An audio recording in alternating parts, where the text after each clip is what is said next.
night may be long and the dark may be deep, but the answers are there to be found. Whether it's the normal, the abnormal, or the paranormal, you're in the right place. Let's go beyond reality. Welcome to the show, everyone. Great to have you all along here. And I know that we've been meeting far too infrequently, but we're going to be changing that. I was talking in chat just a moment ago with one of our regulars. You know him as Fitty. He, said, what are you working on the other show? And, of course, we are working on the other show a lot. We're doing a lot with the other show. I have to admit that. However, there are some other projects in the works as well. Some of them are going to be really, really exciting when they get to a point where we can actually talk about them. And some of them may not be very exciting, to be honest. But the beautiful thing is that we have a lot of things in the works. And Britt and I are working on a couple of different projects together. And who knows? We'll see what comes out of all of this. But I appreciate you being here tonight. And again, I apologize for these shows being a little bit infrequent these days. But we will be picking them up. So welcome to everybody who's here tonight. And thank you for being in the chat room. If you're not sure where the chat room is, you can go to our YouTube channel. It's just JV Johnson on YouTube. Very easy to find. And when you do find it, please subscribe. Also, welcome to our Twitch viewers. We appreciate you tagging along with us here as well. And please follow on Twitch or subscribe if you can. There's a fee for Twitch subscriptions unless you use your Amazon Prime account. If you link it to the Amazon Prime account, you then don't have to pay the subscription fee, which is kind of cool, but you have to redo that each month. It doesn't automatically carry over. You have to go in each month and set that up. So if you've done it in the past and you haven't done it recently, please stop by the Twitch channel and do that for us as well. Because as these projects develop, we never know which channel we are going to be on when we begin the project. So some are good for YouTube, some are good for Twitch, some are good for some other places. And the other thing I will say is, as most of you who follow the political show, you know that we have a I'm blanking out, Roku channel for the political show. Well, we also have one for this program now. It's easy to find. I'm trying to remember. I think it's the same name as the show. I think it's Beyond Reality Paranormal. So if you go to Roku and you search for Beyond Reality Paranormal, there's a channel icon that you can install into your Roku device or your Roku television, and then it becomes available for you. Of course, it's not live there, but it is available for replay. And some people find that convenient. And I'm not even sure. I mean, we did these channels on Roku just a couple of weeks ago. We haven't done any promotion other than talking about them on the programs themselves. But we're getting hundreds of views there, so it's kind of interesting. And I need to learn more about this so I have a better understanding of how all of that works. Because if, in fact, we're introducing the programs to new folks, the people that haven't been aware of the show before, then that's great stuff. Hopefully that is, in fact, what is happening. One of the things we're going to be talking about, by the way, tonight we've got a returning guest, one of my favorite guests, in fact. John Russell will be with us tonight. He's written the book, Riding with Ghosts, Angels, and the Spirits of the Dead, and we've talked to him a few times about ghosts and other paranormal topics, and the last time he was on, just a few weeks ago, in fact, we were talking about a list of things that he had sent to me saying, these are the topics I want to chat about, which was a great list, and we only got about halfway through it. So I said at that point, I said, John, you have to reach out to Slick Eddie, and you've got to tell Slick that I said, and of course I told him as well, that we need to get you back on soon so we could finish the list. So that's what we're going to be doing tonight. It'll be ghosts. It'll be other related topics, spiritual and mystical and psychical topics all combined with John. He's a great guest, got a lot of wonderful experience and anecdotes. I think he's got a couple of EVP he wants us to listen to and talk about. So that'll be a fantastic discussion, and we'll have him on in just a couple minutes. I do want to mention that I've got a show coming up soon. I'm not sure when we're going to get this scheduled, but it's particularly important to talk about it right now because just recently, in the last day or so, Congress was delivered a report about UFO activity as determined by the U.S. military. This has been a highly, highly anticipated report.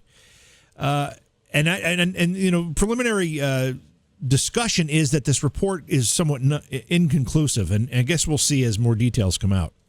But depends on who you read. Some folks say, they say there are things unidentified, but they remain unidentified. We can't determine whether they're extraterrestrial or they're advanced technology or what they are, which in itself is a little bit concerning because the U.S. military should be able to identify anything flying through our skies, particularly when they're flying near U.S. military installations. But they're saying they don't have a handle on everything. So there's a lot of speculation that this report may say that, which seems to be the logical conclusion based on the early indications. Some have said, I've seen some reports, that the conclusion from the reports is, yes, in fact, we are seeing items from deep space. I don't know what that means. That doesn't mean meteors. That does not mean debris. That would have to mean some type of intelligent craft. So we'll have to see what that intelligent craft report means. I will say this, and I hope this doesn't disappoint anybody, but I have a very good friend who has been on the program before. In fact, you may remember the episode we did where we talked about debunking the 9/11 conspiracy ideas. You know, the whole idea that it was an inside job. And we had Eddie Current on, and he talked about his analysis of it, and he actually had some very, very deep analysis and video demonstrations of what he felt actually happened that day. And it was not an inside job, according to him. I tend to fall on that side of the discussion as well. Well, he's done a similar analysis of currently one, but you know he's working on a second one, of these videos that have been released by the U.S. military showing very anomalous flying objects, whatever they happen to be. The first one he has done a video on. Do you know the one that's called Go Fast? I don't know if everybody's familiar with the nicknames these videos have gotten. There's Go Fast and there's Tic Tac and there's a bunch of them. The Go Fast one shows an aircraft looking down at an object that appears to be zooming across the surface of the ocean at a very high rate of speed. So my friend Eddie has put together a video that analyzes this particular video, and he's based a lot of his work on the work of a gentleman by the name of Mick West, who's also a debunker of these videos and has done terrific work. So I was going to try to get Eddie on Tuesday night. It was kind of trying to put that together, kept the night open for that. And in the last minute, he wasn't ready to come on. So I'm hoping next week we're going to get him on. We're going to be able to show these videos that he's done analyzing what's happening in these quote-unquote UFO videos. And if you're one of those folks who's hanging their whole UFO believability hat on these videos, yes, that's right, the Gimbal's another one, and Pyramid is another one, you may end up being disappointed because I'm going to tell you right now, Eddie does a good job, very good job, in fact, of demonstrating what's really at play here. Now, the interesting thing about all of this is that there's nothing particularly complex about these analyses. They're actually very rudimentary. And the fact that the U.S. military hasn't done this is unbelievable to me. So with that assumption, I have to believe the U.S. military also knows what's going on here. But we'll leave that discussion until the point when we have Eddie on here with his video and he can explain his procedures and his methodology of coming to these conclusions. I'm excited about the discussion because the worst thing that can happen to our ideas here, whether it's about UFOs or ghosts or anything that we talk about in this program, is to have things that are not what they are being purported as to be put forward as genuine. That's the worst thing that can happen. If we have a doctored ghost photo and we start to believe and argue that it's genuine when the creator knows it's doctored, we look like fools, don't we? And that's the same thing with these videos. So we need to make sure that before we go and say, wow, these are in fact, because I've said that about all of these videos, they are amazing. And when you watch them, your first impression is, yeah, what else can these things be? Well, now we've got some answers to that question. What else can these things be? So I'm looking forward to that program with Eddie Current, and I'm hoping we can have it next week, either Tuesday or Thursday nights. And that I've been doing the live program on those nights because Monday, Wednesday, Friday, of course, I'm doing the Independence Gang, which is another show that you need to watch or at least subscribe. Even if you're not a political person by nature, you don't really want to get into those. You know, it makes a lot of people uncomfortable, and I get it. Keep your political beliefs to yourself. I understand that completely. But please do me a favor and go over and subscribe to the program. Go to the Independence Gang channel on YouTube and subscribe. I think we're one shy of the 300 number. There's nothing important about 300 other than the fact that it turns the zeros and we start counting up again from 300. We need to get to 1,000 is really where we need to get for the next level of what we're trying to do here. Steph, just to answer your questions quickly, I don't, based on the work that Eddie Current has done and Mick West has done, both very, very far more intellectual than I am, but their work, they explain it and they talk about what they've done to reach their conclusions. These look like very easily explained non-alien phenomena. And that's all I'll say right now. And it's not reflection. Well, actually, I shouldn't say it's not reflections. They're not all reflections. There are some, I think one of them, there's some discussion about reflections, but I don't know for sure. Anyway, so let's go to break here. I know our guest, John Russell's waiting for us to get in contact and bring him on the show. We'll start talking about all of the ghost ideas and other things that we had intended to talk about tonight.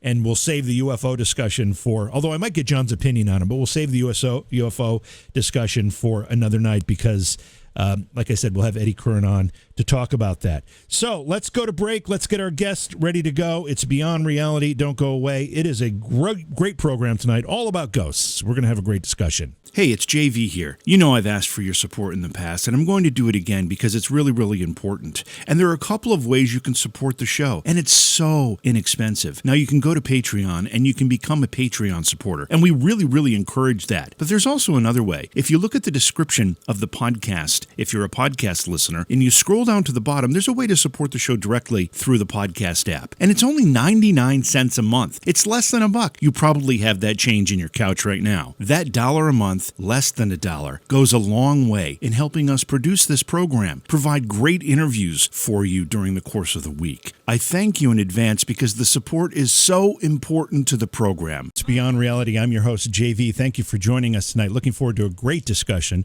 One of my favorite guests, in fact, I think he's making his 4th appearance on the show, John Russell, author of the book Riding with Ghosts, Angels, and the Spirits of the Dead. John, welcome back to the show. Great to have you here again for, I think, appearance number 4, if your email to me looks right. JV, yes, it's appearance number 4, and I love your show. I love you. We always have a great time. We always talk about really great stuff. And I'm just thrilled to be here again. Well, I love having you on, John, because as I was telling the folks in the first segment here, every time you come on, I think we're going to get through, a good hearty list of things. We get about halfway through it, and I realize we're out of time, and we have so many more things to talk about, and that list expands every time you're on. Every time. Yes. Yes, and I have to come back. So that's great. I enjoy it. It's awesome. Before we get into the stuff that you and I had intended to talk about tonight, right. I don't know if you heard my opening segment or not, but I did. Okay, I did. So you heard me talking about these UFO videos and yes. And the report. I know this isn't something that you maybe necessarily spend a lot of time talking about or looking at even, but what are your thoughts on all that? Well, I think the report is going to be disappointing, because I think the government is going to do a kind of a fallback to the Blue Book era type thing. And, our government knows what's going on. They can't help but know what's going on. And I think the secrecy thing is still going to out. I think it's still going to come out on top. I think we're going to be really disappointed in what the report contains. And, I think it's up to us to put our leaders' feet to the fire, so to speak, metaphorically, and demand some answers here, because they have to know what's going on. I mean, you read the book The Day After Roswell by Philip J. Corso. You look at the interviews that have been done by people that have been there. We've talked on the show about the person I met at the Roswell UFO Museum that saw the crash and all these types of things. So, it's way past time for significant and real disclosure. I have to scratch my head because, when I first saw these videos, they're all very impressive. The ones that have been released within the last few years, you've got Tic Tac, you've got Gimbal, you've got Go Fast, and there are a couple of others, the Pyramid, and they're all very, very impressive. And I thought, this is going to be difficult for the military to explain these away. And they haven't explained them away. But I've seen, as I mentioned, a good friend of mine showed me, did an analysis of Go Fast, and he sent it to me the other day, and he did an amazing job of explaining this as being something, a very, very natural phenomenon, and I won't give away what it is. So I started thinking, John, I'm like, you know what, if my buddy, you know, who lives in Alabama can do this, you know, in a matter of an afternoon, basically, then you cannot tell me the U.S. military doesn't know these things. So if we extend this one step further, then you have to say, okay, so are they trying to just throw this out here to, you know, to water down the pool, if you will, to kind of, is it misdirection? Is it sleight of hand? You know, what is it, John? I think that's it. You know, and it's like you say, look, I saw a documentary years ago where one of the former CIA heads said that during the Blackbird era, that the SR-71 Blackbird, which flew in subspace, could, with its camera back then, could take a picture of two golf balls on a putting green and could tell you which one was a Titleist and which one was a McGregor. Wow. Yeah, and that was a documentary with a CIA head saying, this is the technology we had back then, imagine what we've got now. So, of course we know what these things are. Of course the government knows what these things are. And, you know, the question is, the reality that we have to come up against is what and why is the secrecy? What is going on? You know, why is this kept a secret? Why is it withheld from the public? And, you know, the military obviously has to have known all the way through. And why aren't we getting the truth, the reality here? And there's a lot of speculation there among UFO researchers. And, you know, some of it may be true, some of it may be not. We don't know. But, you know, at this stage of the game, it's like, you know, come on. Yeah. Are you kidding us? You know, it's like most of the American people believe in UFOs and or have had UFO experiences themselves. And, you know, we know that our government lies to us routinely. Yep. So it's past time for something that's real and meaningful. And, you know, one good thing that has happened is that at least we've got out of the tinfoil hat genre into, you know, into mainstream news. I mean, 60 Minutes did That's a credible story with Lou Elizondo, right? Yeah. But that's a drop in the bucket. You know, I mean, we have, you know, there's just, it's ridiculous that we have the amount of knowledge that we do in mainstream media and in other things. I mean, look at the late Stanton Friedman told us, you know, we have such an embarrassment of riches, basically, of physical evidence of UFOs and so on and so forth. And, you know, it boggles my mind that we're the government just drags us out like it does. It's quite amazing, but you would agree with me, I'm sure, that the worst thing we can do is get something that's not authentic.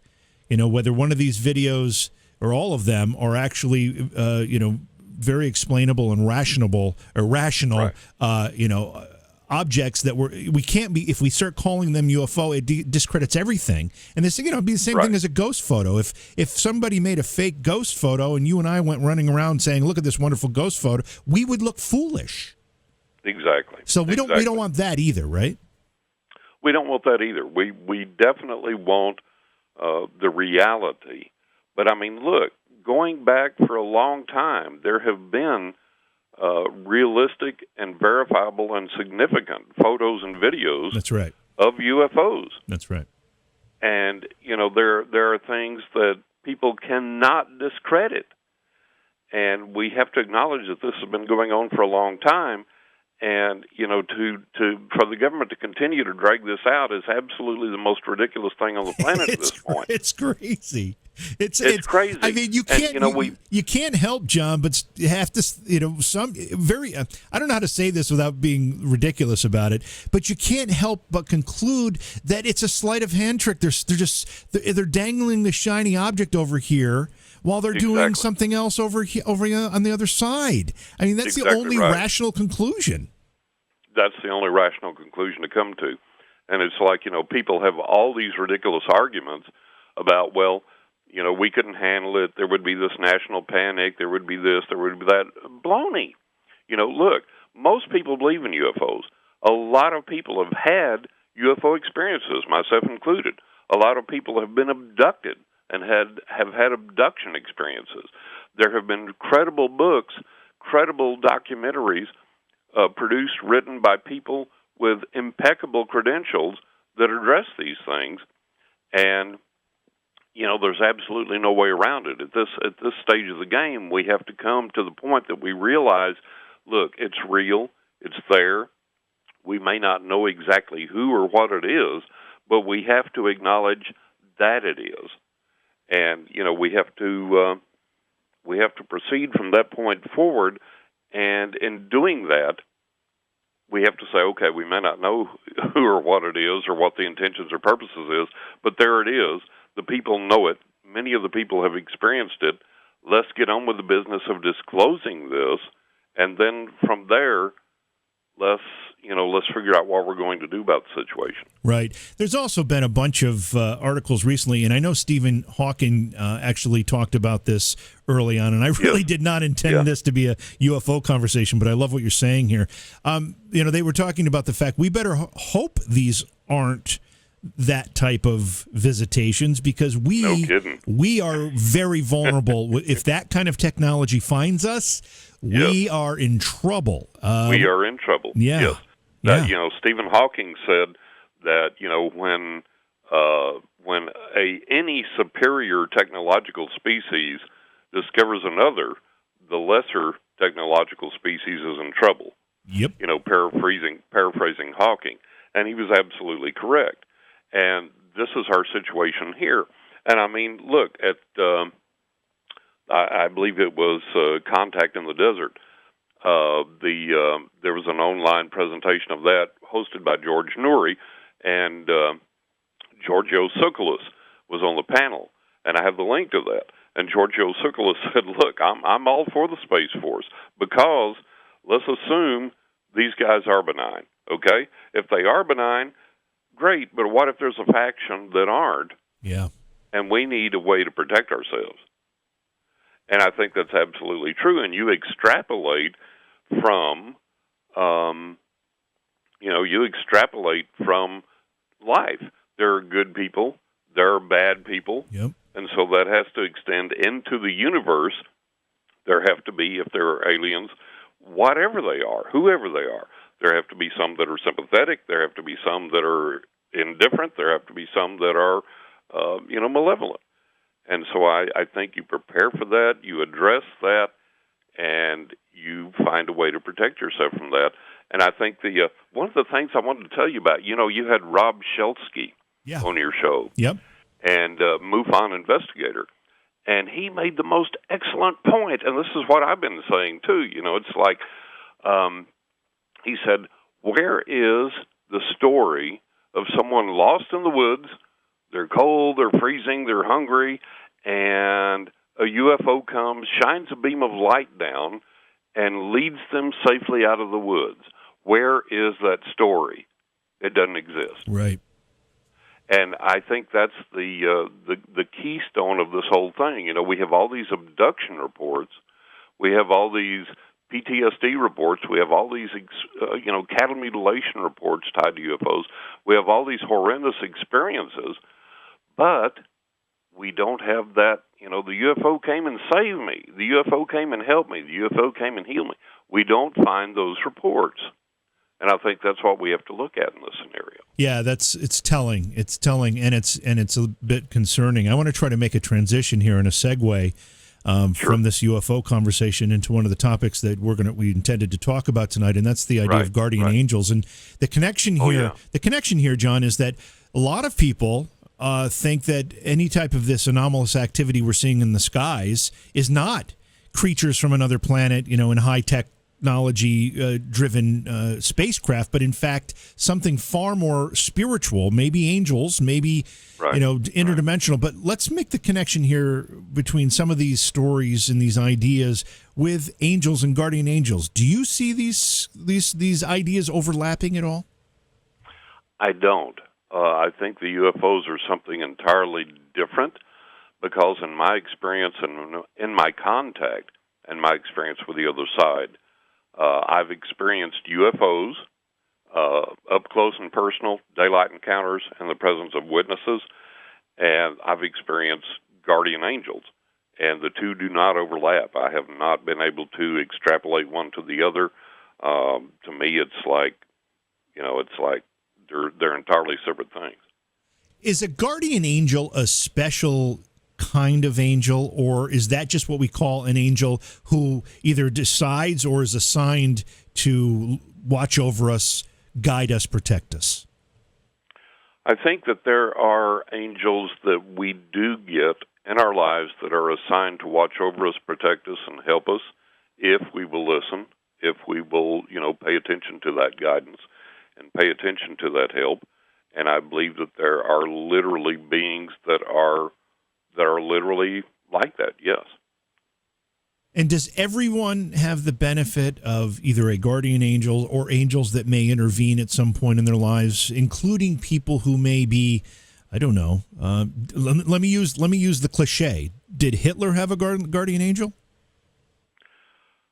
I think that everyone in their life has the potential or the ability to receive guidance that is beneficial, that is helpful, that is uplifting, that is of the light, and they have the ability then to either accept that or to reject that.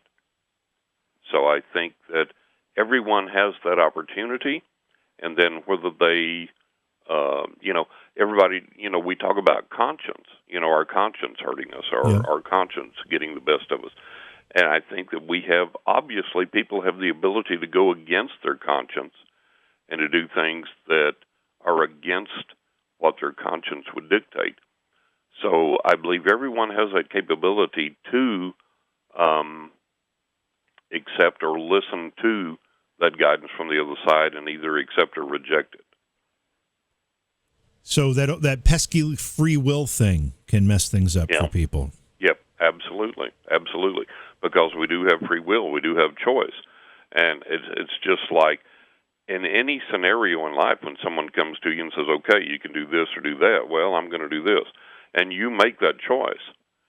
And so that free will always enters into it, and we can resist the guidance that we receive, or we can accept the guidance that we receive. Some people have reported, and I've never had this experience personally. I think you may have, actually. But some people report that guardian angels or angels themselves can actually either physically manifest or physically manipulate and physically help and interact and aid in some fashion the physical world. This phenomena isn't necessarily common, and a lot of people have angel experiences that don't involve some type of physical manifestation. What's the difference between the two, John, and why is it that some people have this physical manifestation and others don't? That's a good question, and I have had literal physical manifestations of guardian angels, and we'll talk about some of those incidents as we go on here. I think the reason is that many times people do have physical manifestations, and they write it off as coincidence or imagination or whatever. I think that everyone has the capability to receive that guidance and that help, but they may ignore it, or they may, not listen to it or whatever. But there's a real argument in the paranormal realm, and I've encountered this recently, that guardian angels only suggest kind of intervene in a kind of a intuitive way, or something like they suggest things, but they don't directly intervene. They don't physically intervene. And that's something that, in my experience, is absolutely not true, because I have had guardian angels, what I would describe as guardian angels, literally physically intervene and save my life on many occasions, literally save my life. And one of the most, I'll give you some dramatic examples. Okay. I had, when I was a young man, I've had numerous health issues since I was a young man. And in spite of that, when I could, I would do everything physical that I could. And I lifted weights, I'd practice martial arts, I did all of these things. So I had lived on my own. I'd returned home for a short period of time. And the neighbors that we had that I grew up with, the man became senile. He had dementia, and I was one of the few people on the planet that could handle this guy. I would come over, and I could shave him, I could talk to him, I could calm him down, whatever. So I would do chores for these people, for the neighbors, because I was young and able to do what I could when I had good health. So one day they had asked me to come over. The woman asked me, she said, "Can you come over and change these? I bought new curtains for the living room. Can you change these out?" And I was like, "Sure, happy to." So there was a little step ladder, 4 steps tall. And she came in. I set the step ladder up. She said, "Here's the new curtains. Here's what I need done." I was like, "Okay." And her husband, who had dementia, was in the den, and she went back there to keep an eye on him. So I get up on the stepladder, and I'm changing out these curtains. And I had excellent balance. I had studied the martial arts. I could do all these whirling, flying kicks, all these things. I'd studied judo. I could do tumbling, all these things. So I'm up on the stepladder, and uncharacteristically, all of a sudden, I lose my balance, and I start to fall back to my left. Mm-hmm. And instantly, going through my mind is, it's okay, I'll let myself fall, because I'll twist my torso to the right and torque back to the left real quickly, and that added momentum will twist me around in the air, and as I fall, I'll go down to the left, I'll land on my hands and my knees, hands and my feet, whatever, and I'll be okay. And I knew literally that I could do that from my martial arts experience. Sure. And from my judo experience. I knew literally that I could do that, and I would land, and I'll be okay. It wasn't a big deal to fall. So as I'm thinking that, I'm like, okay, and I twist to the right and prepare to get ready to do that, and this hand physically, literally, touches me on my hip and my lower back, and pushes me back up onto the ladder and steadies me. And I'm like, oh, wow. Yeah. And my first thought is, the old crazy guy with dementia has somehow come into the room unbeknownst to me, mm-hmm. and has seen me falling and has pushed me back up. So that's because it was a large hand. It was a big hand. Wouldn't be like the lady. His wife was a little diminutive woman with a little hand. And so that's the first thought that comes to my mind, is somehow this guy's come in here and he's pushed me back up. Now, in the split second that it takes to think that, I turn and I look to say, "Oh, thank you," and there is no one there. Wow. Did you physically see the hand, John, or did you feel the hand? I did not physically see the hand, but I physically felt it. Right. I literally physically felt this hand stop me from falling and push me back up onto the stepladder and hold me until I regained my balance, and then let me go. And in a split second, I looked over, and there was no one there. Now, I was so astonished, and I had 9 jillion paranormal experiences by this point. And in spite of that, I was so astonished, I got down off the stepladder. I ran through the house, kind of sneaking through the house surreptitiously, and I ran to the den, quietly looked, and there they were. He was watching TV. She was knitting or reading or doing something. I was like, holy cow. And they had no idea. They had no idea what had just happened because they weren't. Yeah. No knowledge. And I went back through the house, and it was like, okay, couldn't have been them. I knew it couldn't have been them, but I just had to satisfy myself. And I went back up on the stepladder, finished my chore, and I said, thank you. Thank you for keeping me from falling. And I kept looking around to see if I would see the spirit, whoever it was, the angel, whatever it was, that kept me from falling, and didn't. But physically, literally physically, this hand on me that kept me from falling. So that was perhaps a minor experience, because if I had, flipped around, caught myself, gone down, I would have been okay. But this guardian angel was like, no, we're going to catch you. We're going to push you back up. We're going to hold you till you're okay. So that was pretty fantastic. Yeah, but with the experiences you've had with your guardian angel and or angels, John, have you ever had been able to communicate with them? I have, yeah, absolutely, I have. And the main thing that comes across, look, we all have a time. We're all going to die, right? We're all going to go across at some point. Yep. And maybe that didn't change, but the information I've been given from the guardian angels is that, look, if you'll listen, if you'll pay attention, when we tell you, don't go there, don't do this, don't do that, if you'll pay attention to that, we can help you, we can protect you, and we can save you. And then there is the type, again, guardian angels do intervene physically, literally. And another point is that sometimes that occurs over a vast period of time that we may not even know. And this is a little bit of a long story to tell, but it's just really astonishing. It's really phenomenal. I had, when I was a young child growing up in my family, my mother and I, we loved to burn candles, especially around the holidays. And so there were always candles burning in our home. And we had an all-gas home. It was a gas space heaters, gas floor furnace, gas cook stove, gas range, gas oven, gas hot water heater, everything. Everything was gas. So as the years went by, we would smell these odd odors. And the old house, my family didn't have money, and the house fell into disrepair.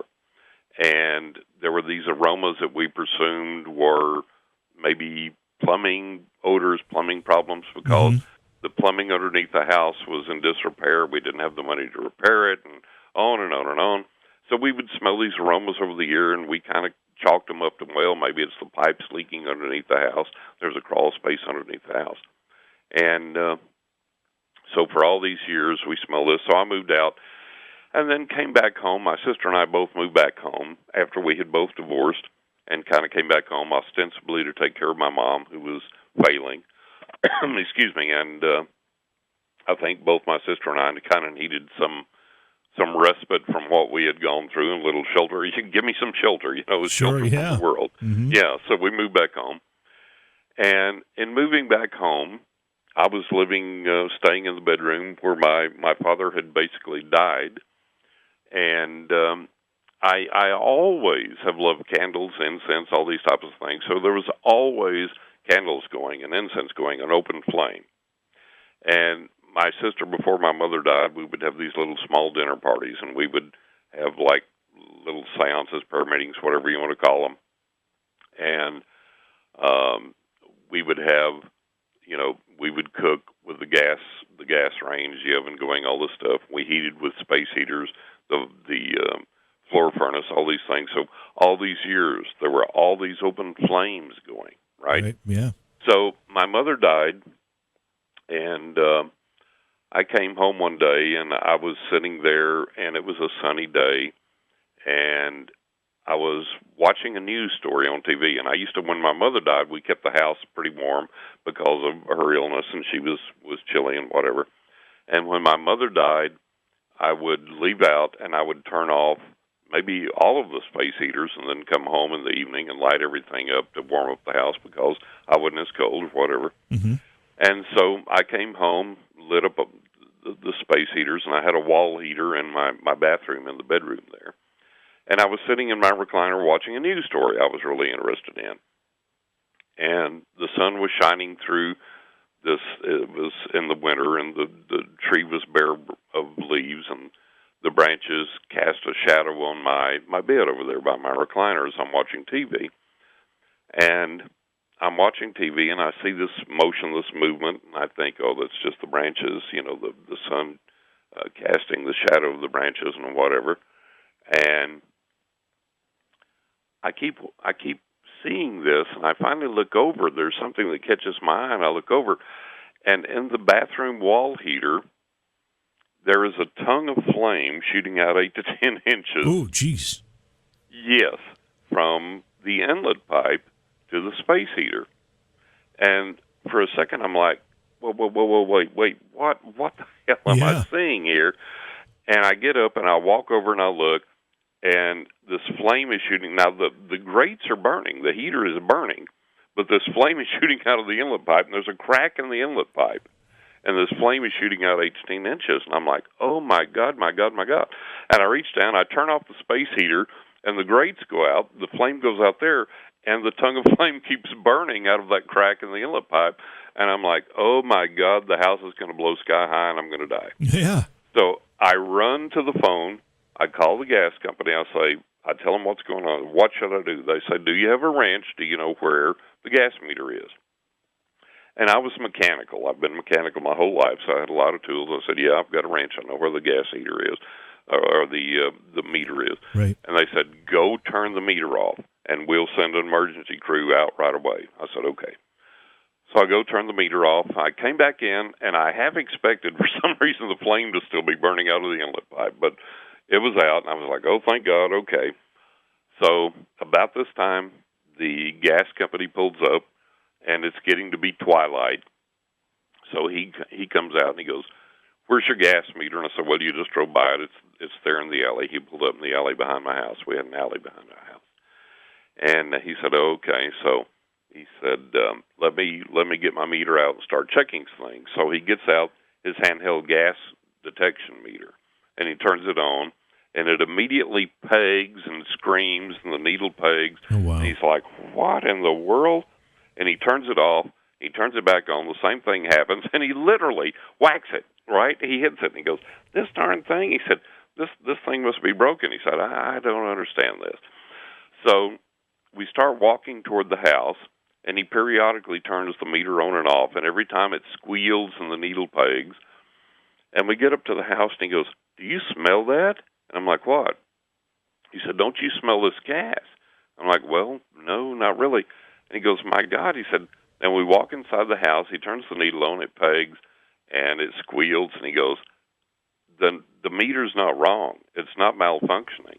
He said, get every door and window open in this house that you can. He said, this house is full of gas. And so we started doing that. And he goes out on the porch, the front porch, and he said, my God, he said, I'm dizzy. He said, I can't stand this. He said, isn't this affecting you? And I was like, well, not really. And he said, you don't smell that? And I said, well, a little bit. But he said, my God, he said, I can't stand this. And he said, I know why the meter's going off. He said, the meter's leaking. The line from the meter to the house is leaking. Oh, the house is full of gas. And he said, this is... So we go back outside about this time. Another emergency vehicle pulls up behind him. And he goes, what's happened? What's going on? So he tells him, and he goes, well, how badly was the guy hurt? How badly was the guy burnt? And he said, he's not. That's him right there. And he goes, nah, you're kidding me. It can't be. What you're describing, that can't be. And he said, no, come on, I'll show you. And he goes in, he shows him the hole that developed in the gas inlet pipe and the heater. And so both the guys look at me, and they say, now this was in January, and it's cold, and they go, look, we don't mean to be gruesome, but you and your entire family should have been blown sky high years ago. Wow. And this neighborhood should have been reduced to rubble. There should be a crater here the size of Detroit. And we don't mean to be gruesome, but you should have been dead long ago. And if you don't believe in miracles, you should believe in one now, because this is a Christmas miracle. It's late, but it's a Christmas miracle. Now, these are the gas company guys telling me.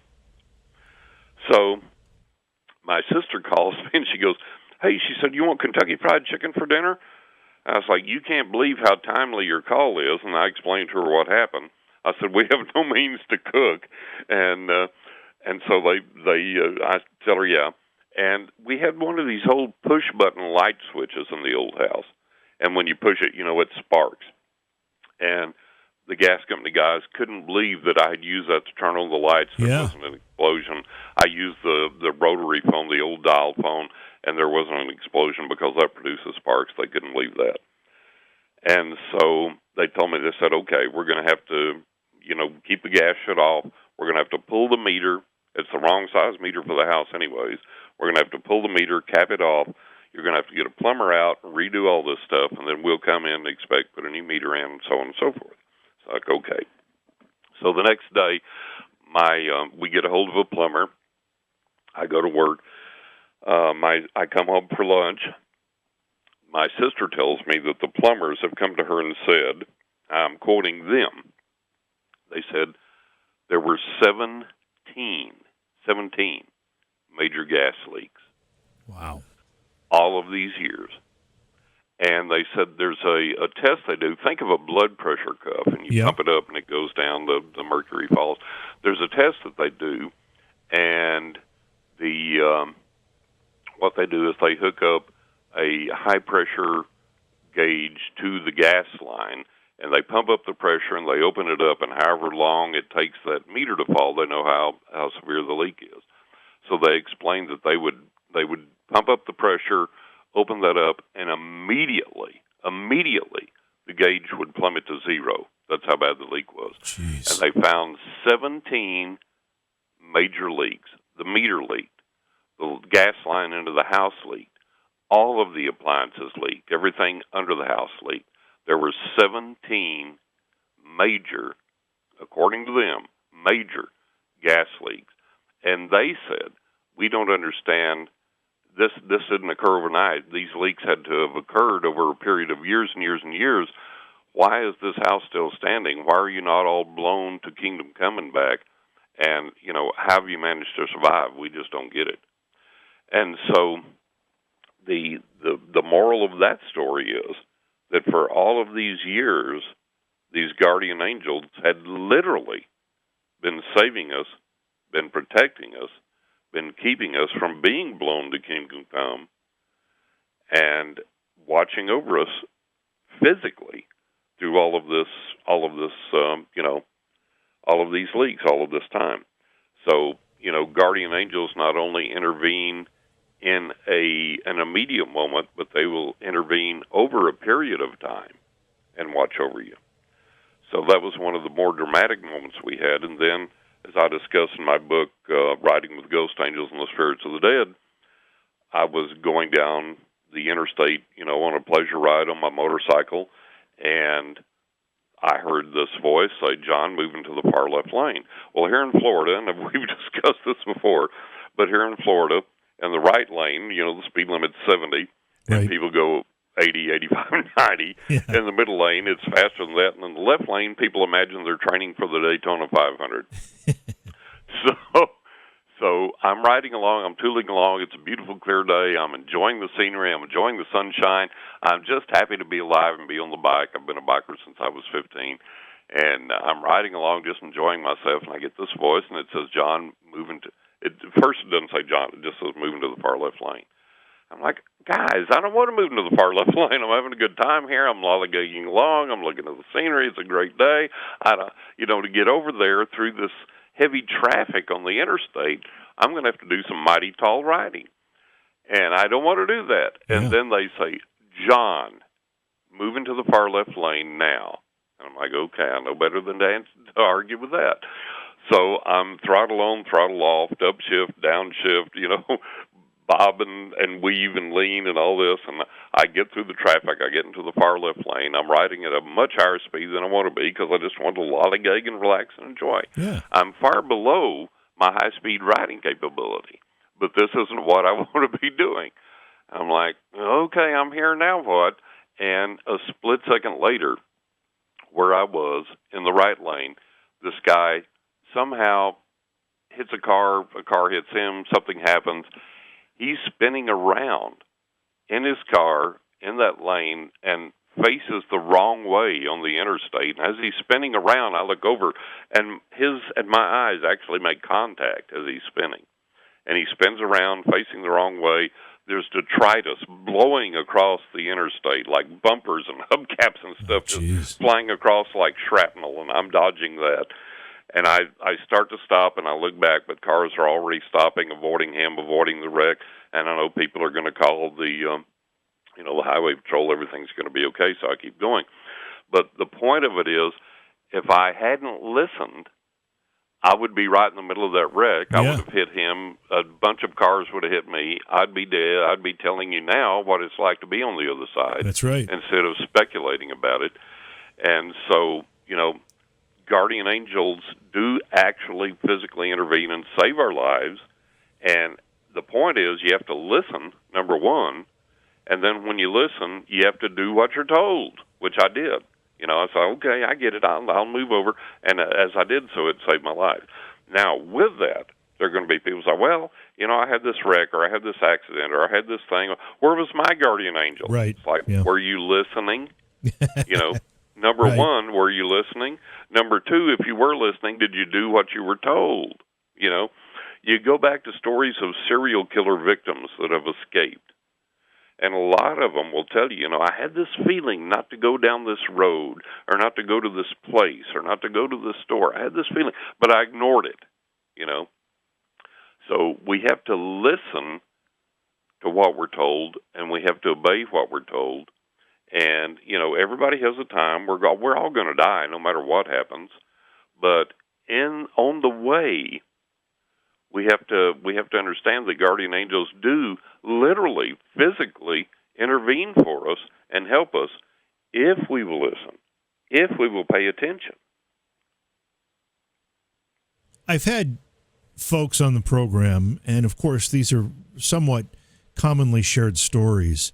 The story like I was about to step out into the street and a stranger stops me, and then a bus goes whizzing by, which would have hit me had I made that step. And then I turn to thank the stranger, and the stranger's gone. Or, I was in a car wreck, and I'm only semi-conscious, and some very generous stranger pulls me from the car to the grass. Exactly. And then when the paramedics arrive, they say there was never anybody there, Right. There are a lot of these types of stories, John, but we also know that not everybody gets stopped from stepping out in front of that bus, and not everybody gets pulled from the wreckage, before the car is engulfed in flames. What's the difference? I think that the point is, are you listening? Are you paying attention? And I think that's one of the main things. Now, that may not explain everything, but that's one of the main things. Look at, for example, 9/11. And when the plane hit the tower, and in the other tower, people were, and this was reported in the mainstream news, people in the other tower were told, look, it's no big deal. It was an accident. Right. Go back to your desks. Go back to work. Everything's okay. Which is just unbelievable. Like, look, unbelievable in retrospect. If the crap is hitting the fan, run. Get out of there. And I don't listen to. And I know listen to the quote unquote voice of authority. Go. Yeah, and I know you feel the same way. We don't mean to laugh at that situation because there's nothing to laugh about there. But however. No. Absolutely. Just a quick 9/11 story. My mother was a directory assistance operator at the time. She lived and worked in upstate New York, but they handled New York Metro area code for their directory assistance. And she just like on a, it was a normal morning. Then all of a sudden, suddenly the phones were melting down with people calling to get phone numbers for the World Trade Center, for various offices. And, she actually ended up calling me and say, and I'm in upstate New York too. I wasn't anywhere near Manhattan. But she said, a plane hit the tower, and I'm thinking, a little Cessna clipped it or something. And and it wasn't until I think the second plane hit that I realized that there was something serious going on. What's going on? Yeah. Yeah, and just what an amazingly sobering day, in so many respects. Yes. And I know there are a lot of spiritual stories that have come out of the tragedy of that day. Some of them are very, very heartfelt and in ways inspiring for sure. Amidst all that tragedy, there is still a lot of very spiritual moments that we can take some solace in. Absolutely. And, going back to my earlier point, listen to your instincts. Yeah. And listen to your intuition. If people had said, well, I don't feel right here. Something's happening. I don't care what the boss says. I'm getting out of here. Yeah. They would have been alive. Yeah. And I think that's the bottom line of what we have to learn from all this is that, the other side can intervene physically to save us and to help us if we will listen and if we will pay attention and if we will act on that, even if it goes against the status quo. Because, the boss is going to say, hey, everything's all right, go back to your desk, go back to work. And it's like, something's wrong here, I'm out of here. Yeah. And you got to be willing to go against that status quo. I don't think I don't think people will be making that mistake again. We've learned one of the things that hopefully not. Yeah, one of the things not. is an education that we've gotten out of that. I want to move on here a little bit, John, because as always, the clock ticks a lot faster. I know the clock eats us up. I tell you, it really does. I want to talk about EVP a little bit. You've done a lot of EVP work, and of course, most folks who have any familiarity with paranormal investigating know that stands for electronic voice phenomenon. It's a way to use a recording device to pick up what disembodied voices and things that you voices, and what you wouldn't be hearing in real time, but end up imprinted on this on a recording. Talk to us a little bit about just how you think that works, and has any of that changed during the transition from the days of when we used to do this on whether it was open reel tape or cassette tapes to the point of now we can even do it on our phones for that matter, but digital recordings? Right. I don't think it has changed. I think the capability, the mechanism, whatever the transmission is, I think that's still there. I think that's the exact same thing. I think we're just, look, back in the day of reel to reel, we used to get this stuff, and now we've got digital, and we still get it. So I think the other side kind of adapts to whatever technology that we're using at the time. And I think that the main thing in, like EVP, for example, we have these, there's a frequency that we don't know what is. And, for example, you can take a recorder, a digital recorder, and you can, press the record button. You can ask, is anybody here, whatever, and you don't hear a voice with your physical ears. Right. And then when you stop the recording, you play it back, you hear somebody addressing you or saying something. And so there is a frequency there that the spirits can use that we cannot hear with our ears, but somehow is picked up on a recorder. Now, I talked to somebody the other day, and they said, look, I'm a musician. I do these things. I use technology to work with my recordings, my music, and so on and so forth, and I adjust things and with an equalizer and all this stuff.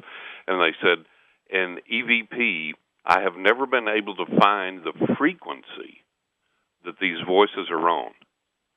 I've heard these voices, but I can't find the frequency that they're using. And that's my exact point. There's a frequency there. People say, well, why do they use noise? We use ghost boxes. We use radios that are tuned to static, and the voices appear in that, and we hear them when we record them. Why is that? We don't know. They're using that noise. They're using that frequency to communicate, and we haven't found that frequency yet. And this is what this guy was saying. He said, look, I've heard these voices. I've analyzed them as a musician. I have all these bits of software and things at my disposal, and I've used all that, and I can't find the frequency these voices are on. So my point is that when we find that frequency, we will be able to hold, in essence, live two-way communications with, beings on the other side once we find that frequency. But we haven't found that yet. We don't know what it is. So we have a long way to go with EVP, and it's something that we have to continue to experiment with, and hope that we find that frequency. And I think EVP might be one of the most common forms of paranormal activity that we can actually catch, that we can actually get some kind of what I would call hard evidence of. I just want to go back to the source discussion a little bit here, because I grew up and I started my radio career in the days of reel-to-reel tapes. We did everything in our production studio on reel-to-reel tapes. When I had to put pieces together, I had to use a razor blade and splicing tape to do it, which was quite a skill, and I got really damn good at it. So I know a lot about working with tape, and I didn't know a lot about the paranormal back then, but my thought would have been catching EVP on audio tape, since the audio tape is basically a medium that is affected by magnetism. I would think that, a spirit, since we often equate electromagnetic activity with spirit activity in some fashion, help us detect their presence. You'd think that electromagnetic activity could actually manipulate the magnetism on the tape to leave that imprint. Right. And maybe that's, legitimate explanation, or maybe it isn't. I don't know. But it certainly doesn't explain how it happens in a digital recorder. And that's what baffles me. How does this happen on a digital recorder? And people have reported telephone calls from the dead. People have reported text messages from the dead. People have recorded emails from the dead. So I think that the lesson there, the message there is that as technology progresses, so do people on the other side adapt to that and progress and find ways to communicate through all of these new mediums. And I think that's the thing that occurs. But I recorded or filmed a TV pilot for the History Channel, which unfortunately never aired. And my producer, I became friends with my producer, and we continued to work on ideas to approach, producers for TV programs. And one of the things he asked me to do, he said, record some EVP. And I said, why would I do that? I said, I hold two-way conversations in my head with these spirits, and they're paragraphs long sometimes. They give me information that is verifiable, that we can validate. Why would I record EVP and usually get a word, 2, 3 words, maybe a short phrase? Why would I do that? That's regression. And he said, well, think of it this way. Somebody watching a TV show hears you say the spirits are telling me this, and this. Okay, but now you play an EVP and they hear a spirit voice, even if it's only a few words, they go, oh, wow, that I can hang my hat on, right? Yeah. So I was like, okay, there's something evidentiary there, so I get that. So I began to experiment with EVP a little bit, and I still do, and I've gotten some really great things, but I still rely on my psychic gift above that. But some really great examples that I've had recently of EVP. I had a very dear friend of mine that crossed over, and I said, okay, I'm going to make I was friends with his family, and I said, okay, I'm going to make the determination. I'm not going to try and communicate to him for a while until he's had ample time to adjust to being on the other side, till maybe he's had time to try and communicate, with his family, to give them some kind of sign that he's present or whatever. I'm just gonna pull back. I'm just gonna okay. So I did that, and then I was like, okay, I got to hear from this guy. I love this guy. He was my friend. I really loved him. Right. And so I was sitting there, and I had my recorder, and I said, I called his name. His name was Clyde. And I said, Clyde, buddy, are you here? Man, talk to me. And I turned on the recorder, and I heard, hi, John. Oh, wow. And I was like, oh, wow. I said, that's so awesome. And I sent that to his daughter, and I played that for her. And she was like, oh, my God, this is so great. This is so great. And then I had a client I was reading for, and this person came through from the other side so strongly for her that it was unreal. It was just ridiculous. And after we got through this person's presence lingered. And I said, I got my recorder out, and I said, I said, Bob, are you still here? And I heard this, John, Bob. Like, okay. So I sent you a file for the Peekaboo and the Joy EVPs, and the Peekaboo EVP was really interesting. I was out in the woods. I love to go. I've lived as an outdoorsman my entire life. I've been out in the woods, out in the wilds, out in the forest, and I was walking through this forest, out in the wild, all by myself. And I turned on my recorder and I said, "Hey, is there anybody out here? Can you say anything to me?"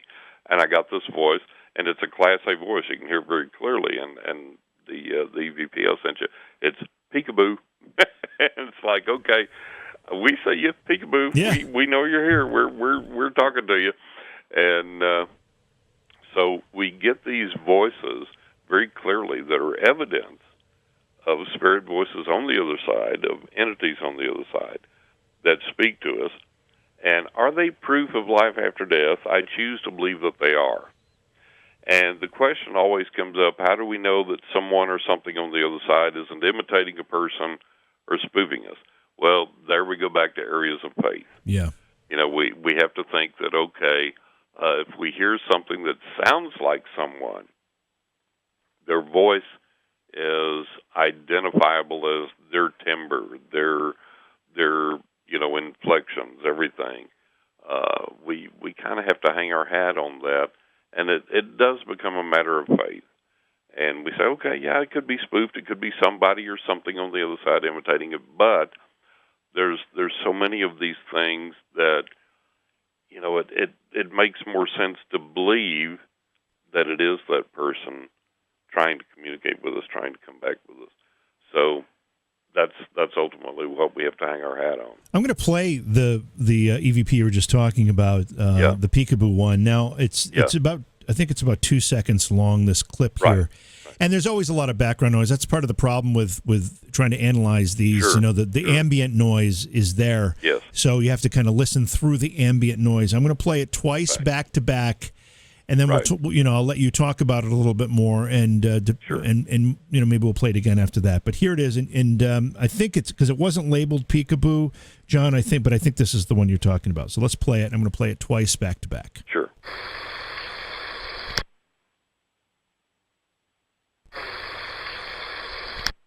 Now, I can hear it clearly with my headphones on, so I don't know if the folks, who are listening through however they're listening online and stuff actually get the full effect. Because I imagine that when you go through something to listen for EVP, you're listening with headphones as well, because that's really what you need to do to be able to hear things clearly. But I hear it clearly. I'm going to play it one more time here. And I hear, it's right there. I hear it. Yeah.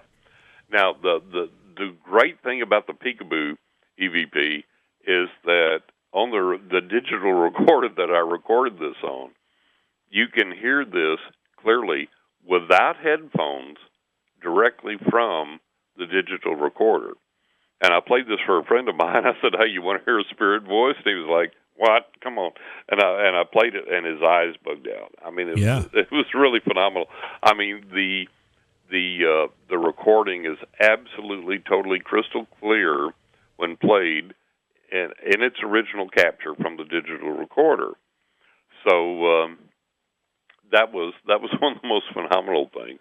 Yeah. And then the Joy EVP, I was using a ghost box with a recorder, and I captured that, and that was one of the clearest ones I've got.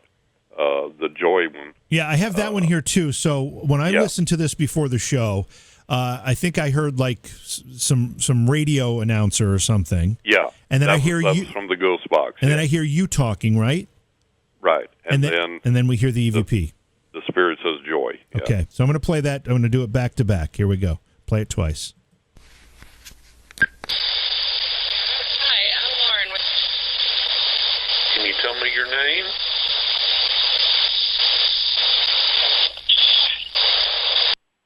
You have to hear it. It's kind of under the staticky noise. You can hear it right kind of underneath. I'm going to play it again. Joy, yeah. Hi, I'm Lauren. Can you tell me your name?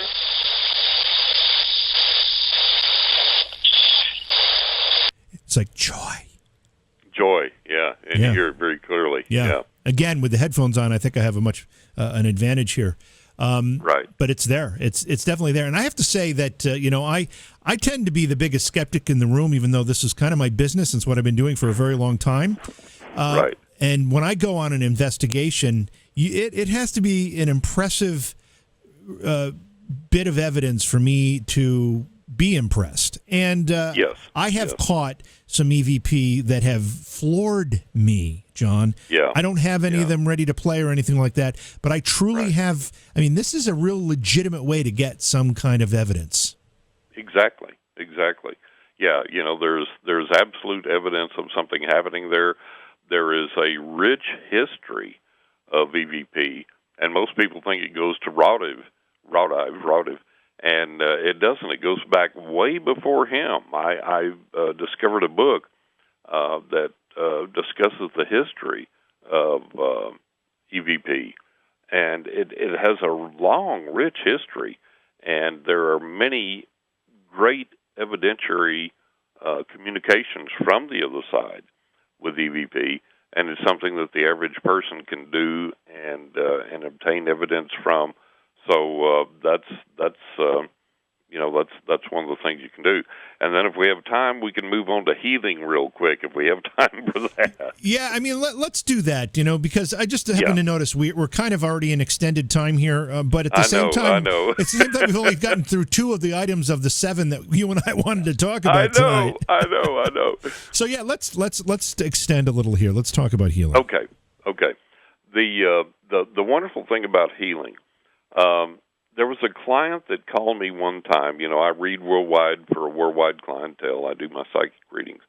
And a client called me and said, "I'm calling you to learn how to die."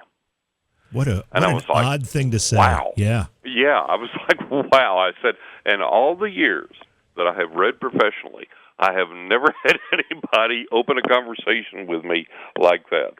So the first thing I asked them was, "Are you going to commit suicide?" They said, no. They said, "I have terminal cancer. I'm stage 4, and I have been under the care of one of the most prominent cancer specialists in the U.S. for many years, and they told me, you've got about 2 weeks. Go home, make your preparations, and get ready. So I'm calling you to say, how do I die? What's it like? How do I cross over to the other side?" Can I ask you, and this might get a little too personal, but first of all, when somebody asks a question like that and tells you a story like that, how do they sound? How did that client sound to you? And then what did it do to you personally? Oh, totally credible, totally believable. No, but I wasn't as concerned with being credible or not. I'm assuming they're certainly credible. But, I mean, did they sound afraid? Did they sound... No, they were at peace. They were like, okay, this is it. This is what I've been given. This is what I have to deal with. Now, what do I do? And I was like, my God. So I tune into the other side, and the other side tells me, okay, this person is not going to die. And I'm like, okay, this is awesome. Yeah. So I tell them, I say, okay, look, what I'm getting is, and then her dad comes to me, who was on the other side. And I said, look, I'm getting this person I believe is your dad, and I describe as, and I give the physical description, and she goes, yeah, that's my father. That's my father on the other side who's dead. That's exactly what he looked like. And I said, okay, your dad says it's not your time. My psychic gift says it's not your time. And she says, well, John, look, I've looked at your website. I've read all your client testimonials. It's really impressive. But look, I don't know you, but I know the doctor I've been with for all these years. The doctor says, stage 4, you're dying. You've got 2 weeks. Go home and prepare. So what do I do? And I said, okay, look, approach it this way. I said, let's assume that I'm right. And if I'm right, wouldn't you rather live well than to live sick? And she said, well, yeah. I said, okay, let's do this. If I'm right, if your dad on the other side, whom you have agreed that I have received correctly, described correctly, is right, let's assume you're going to live. And there's this book with a healing technique that I recommend to a lot of my clients. And I said, okay, let's do this. Take this technique and do this. And the other side gave me a recommendation for her, and I gave that to her. And I said, do this X amount of minutes or hours per day, times per day, forever. And I said, look, you're going to get mad at me. You're going to say, damn this John Russell, damn this sickness, damn God, damn everything else. I said, that's okay. Keep doing it. You're going to get up some days and go, oh, wow, it's working. I feel great. And you're going to get up the next day and go, oh, my God, I'm dying. I'm sick of it. I said, that's great. Keep doing it. You're going to get up and you're going to curse me. You're going to curse God. You're going to curse. I don't care. Keep doing it. And I said, if you will do this for 6 months straight, every day like I've told you, in 6 months' time, your weight will be back. Your hair will be back. She had lost her hair from chemo and from sickness. And you'll be back to work. And I said, after that, if you'll keep doing this for a year, this is what the other side tells me, you'll be cured. So she said, okay, what the heck? What have I got to lose? I'll try it. And so she did. And so she communicated with me periodically. And in 6 months' time, she got back to me. She said, John, my hair is back. My weight's back. I'm back to work. I've got my energy back. I said, okay, this is great. But listen to me. Keep doing it. Because the other side showed me a year. And keep doing it. So she did. So in a year's time, she called me and she said, John, she said, I'd give my eye teeth if you could have been with me at my doctor's appointment. Yeah. I went into my doctor, and my doctor, who told me a year ago, you've got 2 weeks, go home, get your affairs in order, you're fixing to die. My doctor came out, and she said, he sat there and he just stared at me for a long time, didn't say anything, just stared at me. And he said, he said, I don't understand this. A year ago, I sent you home to die, gave you 2 weeks. And he said, here you are, your hair is back, your weight's back, you're back to work, your energy's back. And he said, what I don't understand, and I didn't know this at the time. She told me this, explained this to me. He said, what I don't understand is I have run every test known to man on you. And he said, cancer leaves markers in the body. Once you've had cancer, if you're cured, whether it's through spontaneous remission, whether it's through chemo, whatever, you still have markers in your body that you had cancer. And he said, I've run every test known to man on you. And he said, not only do you not have cancer, you don't have any markers in your body that indicated that you ever had cancer. So the point of all that is that spiritual healing is real and that it absolutely does work and that it can help us and that it can overcome the most serious and the most horrible diseases, the most horrible things. So, and she's cancer-free to this day. But the point of it is that spiritual healing could overcome cancer and could not only heal her, but could erase the markers that cancer was ever even in her body. Wow.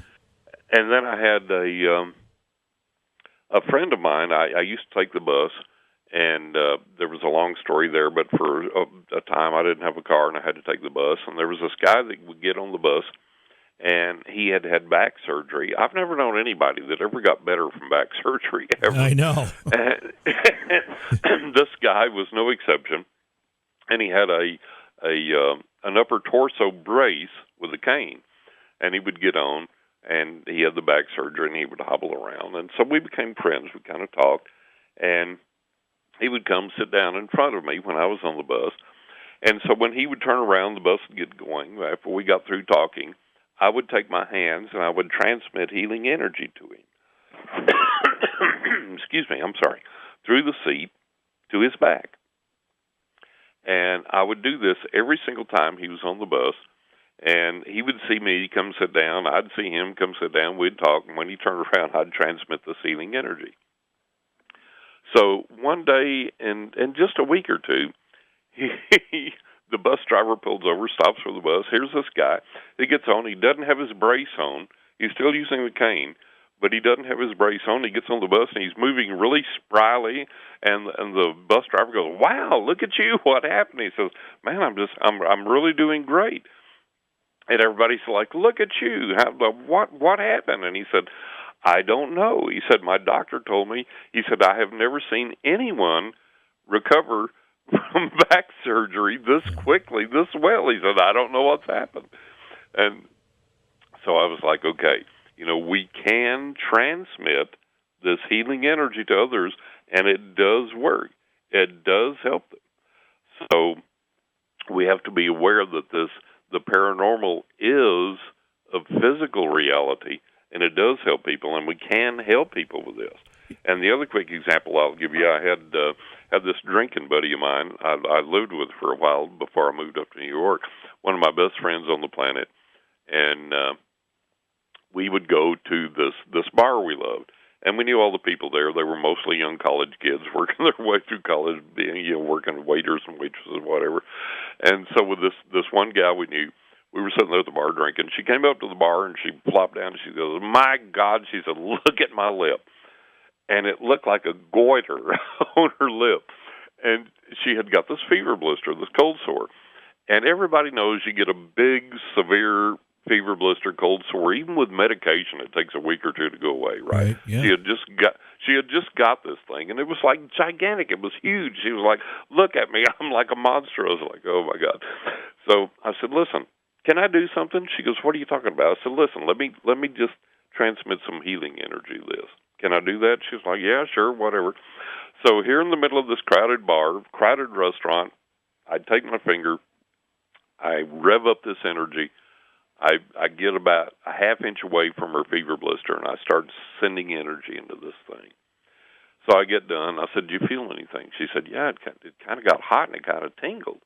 She said, "What'd you do?" And I said, "Oh, it's an old Indian trick I learned. I just passed it off that way and I left it." And I said, she's like, "Okay, whatever." And so she went on. So the next day, the very next day, my friend and I are there drinking again.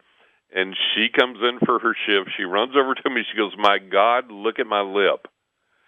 And her lip was absolutely, totally, completely clear. Wow. Completely healed. Not a trace of anything. Not anything there. She goes, "What did you do?" I said, "Oh, an old Indian trick. I just kind of passed it off that way." and my buddy says, "John, that's some weird stuff, man." So, but the point is, we have these things in the spiritual realm, the paranormal realm, and they're not there for entertainment or to scare us or to ooh look at that or whatever. It is real, it is practical, it does work, it can help us, it can protect us, it can heal us, it can guide us, and that's the thing that we need to be looking at and working toward and understanding in all of this, is that it does have a practical application. It does have a, something that we can live with in a practical, helpful way, help ourselves and help others. And that's the point of all of it. It bothers me, and we've got to wrap this up, but it bothers me, having lost both of my parents not too long ago. It seems like yesterday. Right. But right. Then again, it seems like I haven't seen them in, a generation. But it bothers me that the medical community, with both of them, they were both ill, different illnesses, but they seemed like the medical community just kind of, washed their hands of it when they felt like they couldn't do any more. And then I had to watch them both just die over a long period of time, or wasn't long enough actually, but it was an extended period. And I hear stories like this, and I wonder why the medical community doesn't take some of this a little bit more seriously and say, we don't have the answers in a bottle here, or or in a surgical suite, but here there might be some answers here for you, and they don't even talk about these things. I'll tell you, a lot of the medical community has a God complex, and I'll give you an example from one time I was called from I think it was Storyhouse Productions. I don't remember off the top of my head, but the people that used to do psychic detectives on TV, they called me out of the blue one day and they said, "Have you ever worked with law enforcement?" Well, I had, and had done some things, and they said, do you have anything recent that we could go on TV with and do a program with?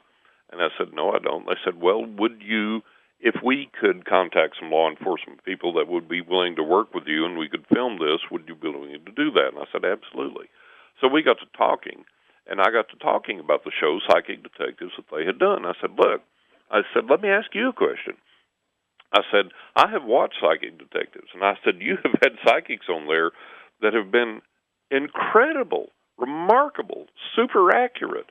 I said, why aren't the police departments using these? Why are you calling me? Why would you do something else? Right. They said, well, for one thing, the police departments get these psychic detectives in there, and even if they're accurate and they come up with all these things and they solve something, the police departments look at it as this is an intrusion on our capabilities. We should have solved this, we should have done this, and we didn't, and so it's an ego thing. Mm-hmm. And they think, well, gosh, the psychic comes up and does this, and we did all this police work, and we couldn't solve it, and they did. That makes us look bad, so they don't want anything to do with it. And before anybody discounts that, this is, if you watch any crime documentary about, particularly when you've got like serial killers that are cross-jurisdictional killers and they kill in different jurisdictions, even between police departments, they have this ego issue where they don't want to work with each other because absolutely. one department wants to solve it and before another department does, so they won't share information. So this is a very, very real phenomena in detective work. Yeah, it is. And it's, look, go back to 911. And look at the reluctance to share information between our intelligence agencies there, and that's well documented. That's right. And so this is one of the things that we came up against, and I was like, well, geez, I said, look, there's a lot of great psychics here that have literally solved things and seen things and done things. And I said, yeah, but the police departments, feel like that, it makes them look bad.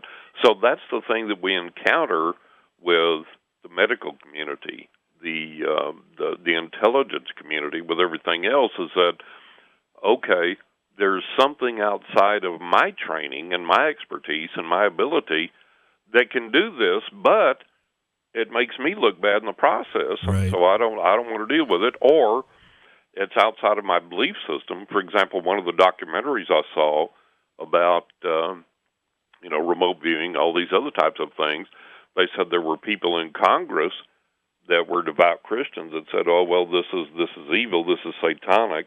This is demonic and of the devil. We don't do that stuff, And so you have all these things to deal with. It's like however you were raised.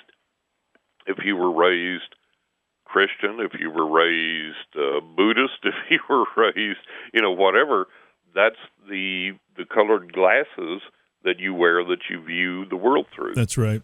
And it takes a lot to get past that and get to the point that you can say, hey, look, this works. Why don't we try this? Well, it's not Christian. Well, it's not Buddhist. Well, it's not Scientologist. Well, it's not this. Well, it's not that. I had one time I had a pagan radio show invite me onto their show, and they wanted to know, was I pagan? And I said, well, there's a lot of things that I believe in that are paganistic, and so on and so forth. And in spite of the fact that I'd have well over 100 or 1,000, over 1,000 literal, physical, paranormal manifestations, their concern was not, oh, wow, this guy has literally experienced this, and there's evidence for it. There's recordings, there's photographs, there's video. That wasn't enough. It was like, yeah, but are you pagan? It's like, not paganistic, but are you literally pagan? I was like, well, no, I don't. I'm not literally a pagan. I don't subscribe to the pagan religion. Well, okay, then we can't have you on. In spite of the fact that you know all this stuff, that you've had all this stuff, that you have all these client testimonials, that you have video, that you have audio, that you have recordings, that you're not pagan. Oh, man. Yeah, we go through all this idiotic nonsense, and so that's the thing with the medical community, the intelligence community, the government, everything else, is that we have these preconceived things that we deal with, that we go through, and if something falls outside of that, we're not going to accept it. John, the bad news is we have to go. The good news is our list is still long, so that means you're going to have to come back, and it won't. I will. And we're not going to be able to wait too long to do it. So I will. I'll get a hold of Eddie. We'll get back real quick, and we'll continue the discussion. It's always great, my friend. That's perfect. Before you go, let people know where they can find your book. Yes, they can find my book at writingwithghosts.net or unknockintheattic.net for my second book. That's and right. if they want information on me and my psychic readings, go to johnrussell.net. Perfect, John. Again, pleasure having you on. We're going to be doing it again real soon. Take care, Mike. Yes. One more question I have to ask Yeah, you, sure, because I don't think I've asked this yet. Okay. What kind of bike do you ride? Do you still have a bike? I do still have a bike. It's a Honda VTX 1300C, and I've got almost 114,000 miles on it. Serious rider. Yeah. Wow. Yeah. I've been riding since I was 15. I've always put a ton of miles on all of my bikes, and serious biker, serious rider, and I do still have the bike, so we do still truck on when we can, yes. I had a bike when I was 20, had it for about a year, got rid of it, and now a couple of years ago I just picked up a Harley. I have a Street Glide. And great. Yeah, I've been riding. I mean, I don't get to ride a lot. I'm living, as you probably know, in upstate New York. The season's pretty short.